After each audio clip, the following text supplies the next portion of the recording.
Bonjour à tous et bienvenue sur la chaîne Monsieur Rabbit, j'espère que vous allez bien. Vous le savez, ici tous les jours je vous parle du meilleur de l'actu crypto, memecoin, NFT, jeux blockchain et airdrop dans un format qui dure environ un petit quart d'heure et c'est pas encore fait, pensez à vous abonner à la chaîne et à liker, ça mange pas de pain. Aujourd'hui, entre autres choses, je vous dirai pourquoi j'ai investi 7000 $ dans une crypto ce matin, une crypto à fort potentiel, j'espère, je croise les doigts. Également aussi, on parlera bien sûr NFT gaming, plein de news, plein d'infos. Juste avant, je vous précise que la vidéo du jour est réalisée en collaboration avec un partenaire récurrent de la chaîne, le média Cryptonaut. Et vous savez, sur Cryptonaut, tous les jours, plein d'actu autour donc de la crypto, de la DeFi, des NFT, plein de choses.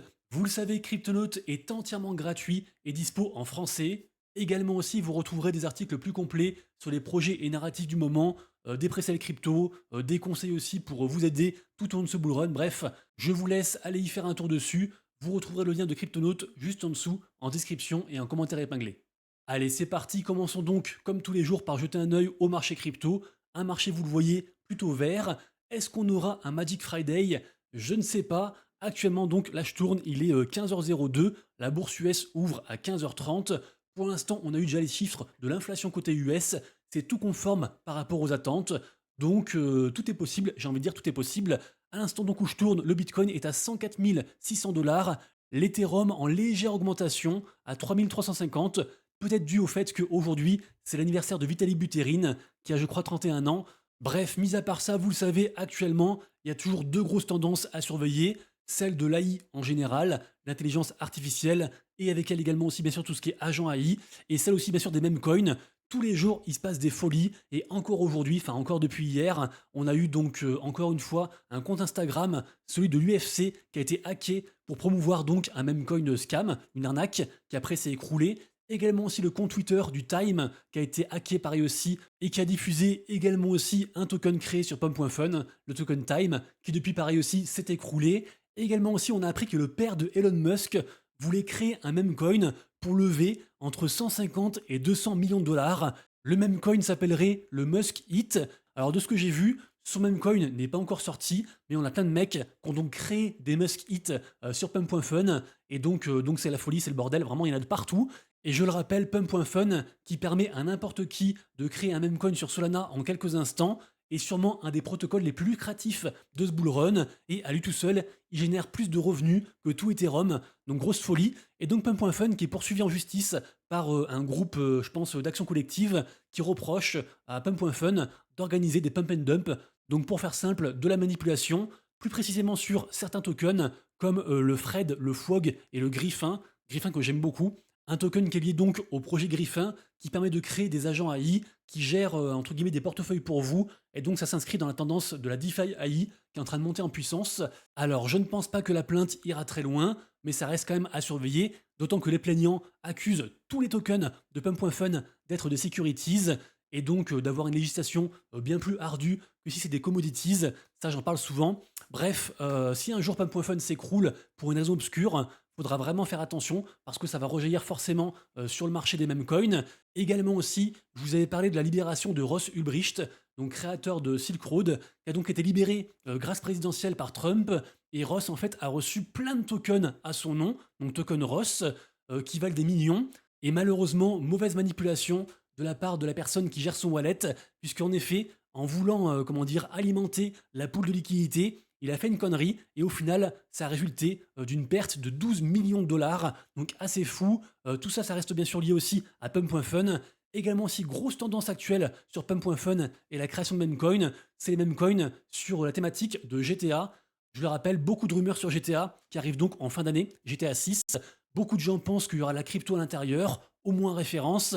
Et là, je sais pas, il y a une grosse hype par rapport à tout ça. Donc on a plein de tokens qui sont créés tous les jours. C'est la folie. Également aussi, je vous ai parlé, je crois, hier ou avant-hier, de deux concurrents à Pump.fun. Sachez qu'il y a des trucs sombres qui sont apparus cette nuit par rapport à ces deux concurrents. Et ici, en tout cas, un troisième concurrent pour cette fois-ci créer des mêmes coins sur Bitcoin et pour peu cher. Donc assez intéressant. C'est très early. Ça s'appelle Odin.fun et c'est aussi lié au métaverse qui s'appelle Blyth, dont j'ai parlé deux, trois fois. Donc voilà, renseignez-vous.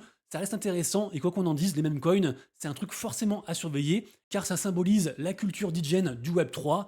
Ça incarne aussi bien sûr le rêve de pouvoir make it avec juste un token. c'est facile à acheter, c'est drôle, bref, c'est le token idéal pour les retail, pour les nouveaux. Également aussi un meme coin que j'aime beaucoup, et j'en ai pas mal, c'est le Bonk, qui est un des plus gros meme coins sur Solana.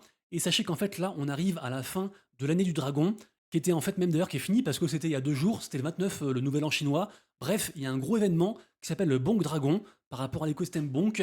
Et pour faire simple, des gens sont éligibles à claim du Bonk, à claim donc des récompenses. Le claim ouvrira le 4 février et se terminera le 18. Donc ça devrait beaucoup bouger par rapport au prix du token. Je le rappelle, pour moi, c'est un des meilleurs tokens, un des meilleurs meme coins sur Solana.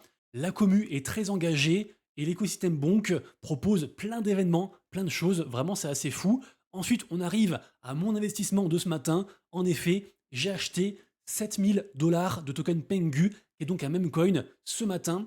Donc j'ai acheté un peu avant que je fasse mon tweet, genre 2 minutes avant, un truc comme ça, vers 11h30. J'ai le plaisir de voir que depuis le token a quand même pas mal rebondi, donc je suis presque déjà en plus 10%. Pourquoi j'ai acheté ce token? Je vous le rappelle, le token Pengu, c'est le même coin de l'écosystème Pudgy Penguins, qui est à la base une collection NFT, une des meilleures selon moi pour ce bull run.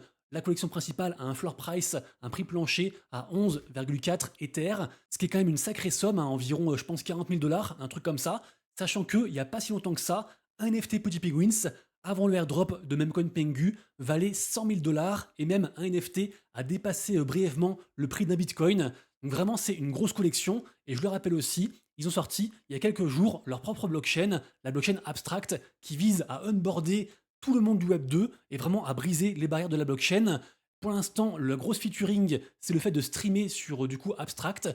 Je m'y suis essayé et donc j'ai bien aimé, c'était assez smooth. D'ailleurs, rappelez-vous qu'on gagne des récompenses en étant actif sur l'écosystème Abstract, notamment de l'XP, également aussi des badges, et qu'il y aura un token Abstract, et que tout ça contribuera donc à avoir donc du airdrop de la crypto officielle de la blockchain. Et sachez en fait qu'en holdant du même coin Pengu, on gagne différentes récompenses, notamment un boost sur l'XP, et également aussi, je l'ai marqué sur mon tweet, on gagne un rôle sur le Discord Pudgy Penguins, et ce rôle donnera, je pense, du airdrop. Je le précise, ce n'est pas un conseil en investissement, je peux me tromper, et ce n'est que pure spéculation. Pour l'instant, on n'a pas plus d'infos. La seule chose qu'on sait, c'est que les holders des NFT principaux Pudgy Penguins, eux, donneront du airdrop, ça c'est sûr. Et pourquoi donc j'ai fait le pas? Alors, outre tous leurs partenaires, notamment côté Web 2, j'en parle régulièrement, vraiment, ils ont fait des partenariats de dingue, leurs peluches sont présentes de partout, et ça brasse aussi beaucoup d'argent. Vraiment, côté Web 2, ils sont incroyables. Côté réseaux sociaux, ils sont aussi incroyables, et leur GIF, et leur compte aussi, je crois, TikTok ou Instagram, est vu par des millions de personnes. Donc, outre tout cet aspect-là, il y a beaucoup de jeux qui vont arriver. Abstract, là, il y a eu un gros FUD, donc tout s'est un peu écroulé au niveau des prix. Les attentes des gens étaient trop hautes, et donc je pense qu'actuellement, l'écosystème Abstract est undervalue, c'est ce que je pense. Et vraiment, j'ai fait le pas suite à cette news qui est donc tombée hier, il y a 20h. La période de récupération du airdrop de Memecoin Pengu fermera dans 5 jours et ça correspond à 15% de la supply. Et si donc les gens n'ont pas réclamé leur token d'ici là, ces 15% seront burn, donc détruits à tout jamais, ce qui devrait, je pense, engendrer au moins à court terme une hausse du prix. Voilà, c'est spéculation, c'est ce que je pense, je peux me tromper. Pour l'instant, du coup, le pari s'avère payant, puisque, alors, en même temps, le marché reprend aussi un peu des couleurs. Mais voilà, on était sur un plus bas à 0,013, quasiment 0,014. Là, on remonte un petit peu. Et c'est vrai qu'on commence à voir quelques mints, quelques projets NFT sur Abstract qui commencent à performer. Et franchement, ça fait du bien parce que jusqu'à présent, c'était flop sur flop pour les NFT Abstract. Et hier, on a eu une première phase de mint de la collection Plushies. Donc, ils ont fait un mint de leur maison à 0,15 ETH. Et là, on est à 0,22. Donc, c'est pas grand chose, mais ça reste une hausse. Et jusqu'à présent, tout s'est écroulé. Également aussi, on a la collection Birish qui a fait un plus 30%, qui a eu du mal à sold out. Alors peut-être que tout ça c'est manipulé, parce que les supplies, vous le verrez, sont assez petites, mais peut-être aussi qu'on est à l'aube d'un retour de tendance côté abstract, et je pense qu'il ne faudrait pas grand-chose pour que ça pète. Une annonce bullish de la part de Pudgy Penguins pourrait enflammer du coup tout ça. En tout cas, je vous le rappelle, tous les matins sur mon compte Twitter, je vous fais un récap de tout ce qui se passe sur les dernières 24 heures côté NFT. Donc n'hésitez pas à me suivre, à liker, à partager aussi bien sûr. Ça motive à continuer, parce que des fois je me dis qu'en fait tout le monde s'en fout. Vous avez vu 6 likes pour ce truc-là, il me prend quand même un certain temps. Après, c'est peut-être aussi dû au fait que actuellement les NFT n'ont pas la cote, les prix baissent pas mal, et puis l'intérêt est ailleurs, notamment sur les mêmes coins. Après, on pourrait se dire que du coup, pour les gens qui sont intéressés par l'écosystème NFT, actuellement, c'est les soldes. Il y a beaucoup, je trouve, d'opportunités à saisir. Après voilà, avec les risques bien sûr que ça encourt, mais quand je vois par exemple les Azuki qui sont tombés à 3,3 ETH, franchement ça fait mal. Pour rappel, ils étaient encore à 14 Ethers juste avant le airdrop de leur crypto, la crypto animée. Depuis, on n'a pas eu de grosse annonce. A priori, devrait arriver le second épisode de leur animé justement. Donc je pense que Azuki reste à surveiller. Également aussi, je le rappelle, Doodles va sortir son propre token très bientôt. Ils sont aussi en baisse. Également aussi, on a les Girasan qui vont sortir leur token AirDAC. Bref, je trouve qu'il y a des choses à faire, mais c'est vrai que c'est pas très attirant forcément les NFT. Et en tout cas, un écosystème qui n'arrive pas à se dépatouiller, ce sont les NFT sur Bitcoin. C'est encore une dégringolade. Et là, si on regarde sur le mois, on est encore, je pense, sur des voilà, moins 50%, moins 30%. Personne ne veut des NFT Bitcoin et personne ne veut des runes, des mêmes coins sur Bitcoin. Franchement, pareil aussi, c'est grave les soldes. Si on croit en cet écosystème, on peut accumuler à mort et peut-être ça explosera, je ne sais pas. Faites vos recherches, mais vraiment, c'est assez affolant d'avoir des prix aussi bas. Et juste aussi par rapport à Abstract, j'y pense, j'ai trouvé ce tweet très intéressant de la part de Well.mocha, un compte Twitter absolument à suivre dans l'écosystème NFT, peut-être le compte Twitter, l'influenceur le plus suivi côté NFT, qui compare le volume de trading NFT justement entre les différentes blockchains. En 1, évidemment, on a Ethereum avec 8 millions, c'est sur 24 heures. Évidemment aussi, ça ne prend pas en compte l'éventuel wash trading, donc la manipulation de volume. Mais voilà, c'est les infos qu'on a. Donc en 1, Ethereum 8 millions, Base en 2, 2 millions 3, la Mythos Chain en 3e position à 2 millions, puis Solana 1,7, Polygon 1,1, ensuite Bitcoin 820 000, donc moins que 1 million, et en 9e position Abstract. Il n'y a vraiment pas grand monde sur Abstract actuellement, avec seulement 300 000. Et pire que ça, Arbitrum 180 000. Et pour finir, la ApeChain, la blockchain des Bored Ape de Yuga Labs, avec seulement 71 000 $. Vraiment, ça fait flipper. Et d'ailleurs, on a le token ApeCoin, qui je le rappelle est une DAO, parce que la ApeChain a son propre token donc ApeCoin, qui est relié à l'écosystème Yuga Labs, même si c'est pas Yuga Labs qui dirige ce token, ça reste vraiment une DAO, donc c'est les gens, c'est la commu qui le lead. Et donc ApeCoin organise un événement, ils ont filé 250 000 $ à un mec, à leur interne, à leur stagiaire, entre guillemets, si je puis dire, pour acheter plein de NFT sur la ApeChain. Et en gros, il va acheter les NFT les plus hypés. Donc en fait, les règles du jeu, c'est quoi? C'est holder le max de NFT sur la ApeChain, également aussi le plus de NFT possible dans une seule collection. Il y a une sorte de classement entre tous les projets, et les projets gagnants vont se faire du coup racheter par cet interne, par ce stagiaire. Donc on verra si ça redonne un coup de boost à l'écosystème ApeChain, qui reste encore très très niche. On l'a vu, encore bien plus que Abstract. Ça reste tout de même intéressant. Et d'ailleurs, par rapport à la ApeChain, je voulais vous parler de ça. On aura donc ce soir à 3h du matin un gros événement dans le métaverse des Bored Ape, donc dans Otherside. Donc c'est un shooter. La dernière fois, je crois qu'ils ont eu 7000 personnes, et là, ils veulent dépasser le record du monde du nombre de joueurs simultanés dans un shooter. Donc ils attendent des dizaines de milliers de personnes, des dizaines de milliers de joueurs. Je le rappelle, pour ce coup-ci, c'est entièrement gratuit et dispo pour tout le monde. Faut pas de NFT, quoi que ce soit. En général, c'est fermé à la commu, mais là, c'est ouvert à tout le monde. On verra comment ça va se passer. Ce sera donc tout à l'heure à 3h du matin. Et si vous y allez, je veux bien avoir votre retour dans les commentaires, juste en dessous, ça m'intéresse. Et enfin, dernière info NFT, avant justement de parler gaming. Je sais pas si vous vous rappelez de ça, les NFT Metacard, qui avaient d'ailleurs cartonné au précédent cycle. On le voit ici, hein, quasiment 18 000 ETH de volume. Ça représente beaucoup d'argent. Et bien, une fois de plus, les founders de ce projet, qui n'ont pas délivré, sont devant les tribunaux. Là, je ne sais pas ce qui se passe, mais quasiment tous les jours, je vois un projet de 2021-2022 qui est devant les tribunaux pour faire face à des accusations de scam. Je trouve ça globalement positif, même si on le voit à chaque fois, les amendes, entre guillemets, les répercussions sont pas très élevées, mais au moins, on peut se dire qu'on vit dans un monde où les scammers, un jour ou l'autre, sont attrapés, certes 3 ans après, certes donc avec une petite peine, mais au moins, il y a quand même quelque chose. Ah oui, tout de même, quand même, par rapport à cette affaire, donc les Nelk Boys, les gars, les fondateurs derrière ce projet donc d'arnaque Metacard, qui est en fait un groupe de youtubeurs, a quand même gagné 23 millions de dollars avec donc ce projet NFT, ce qui nous rappelle que vraiment les cycles ne sont pas comparables. Le cycle dernier côté NFT, c'était la folie et tous les projets levaient des millions. Là vraiment, actuellement, on est à des années-lumière. Et même si la hype, la tendance NFT revient, ce ne sera pas comparable. Un peu aussi comme les altcoins qui ont pété au cycle précédent et qui là n'ont pas forcément pété pareil, c'est un peu aussi cette analogie côté NFT. Ensuite, très intéressant, on a les studios Moonray qui annoncent que leur jeu principal, Moonray, va arriver sur PlayStation 5 et à la base c'est un jeu Web3. Donc vraiment très intéressant. Moonray c'est un jeu d'action et de combat, quelques images actuellement à l'écran. Sachez aussi que le jeu est disponible dès maintenant sur l'Epic Game Store et c'est gratuit. Ils sont backés par Animoca Brains, ils ont levé beaucoup d'argent, il y a différents assets liés à ce projet, donc très intéressant. Et par contre, très mauvaise nouvelle par rapport au projet Dead Drop, qui je le rappelle est un FPS imaginé pour les hardcore gamers. À la base, c'était un projet du Dr Disrespect, qui est une icône dans le monde du gaming. Il y a une grosse, comment dire, un gros drama, et en gros, ils ont viré donc le Dr Disrespect. Et là, qu'est-ce qu'ils annoncent? Le studio qui dirige donc Dead Drop annonce tout simplement la fermeture. Ils ont plus d'argent.